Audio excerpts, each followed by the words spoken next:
Vous savez, pendant des années, je vivais avec ce point. En fait, c'est un très grand point de mémoire et de concentration. Quand nous sommes arrivés en France, en 1990, on n'avait rien. On n'avait pas d'argent. On vivait à la Croix-Rouge, encore grâce à la gentillesse de la Croix-Rouge qui a bien voulu nous accueillir. On n'avait pas l'argent pour acheter la nourriture pour notre fils qui avait 5 ans à l'époque. Ça marquait énormément.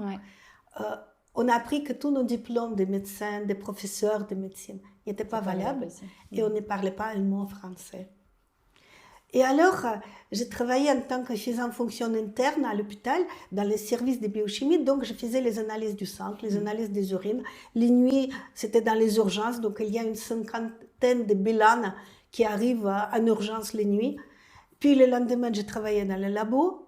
Et puis, il fallait en même temps préparer les examens pour les apprendre, sans parler un mot français. Donc, j'apprenais une page après l'autre en français, sans comprendre un mot. Et par les mots latins, anatomiques, j'essayais de déceler de quoi on parle. Et alors, cette pointe, je l'utilisais tout le temps. En fait, je mettais l'aiguille, et dès qu'elle tombait, je la remettais. Vous voyez, il m'arrive même maintenant quand je dois apprendre quelque chose ou quand je dois vraiment me concentrer, maintenant de manière très intuitive, à appuyer sur ce point. Mais c'est vrai que ça m'a aidé. Ça m'a aidé tellement de mobiliser toutes les forces cognitives que j'avais besoin à l'époque et de toute ma volonté pour pouvoir surpasser cette période.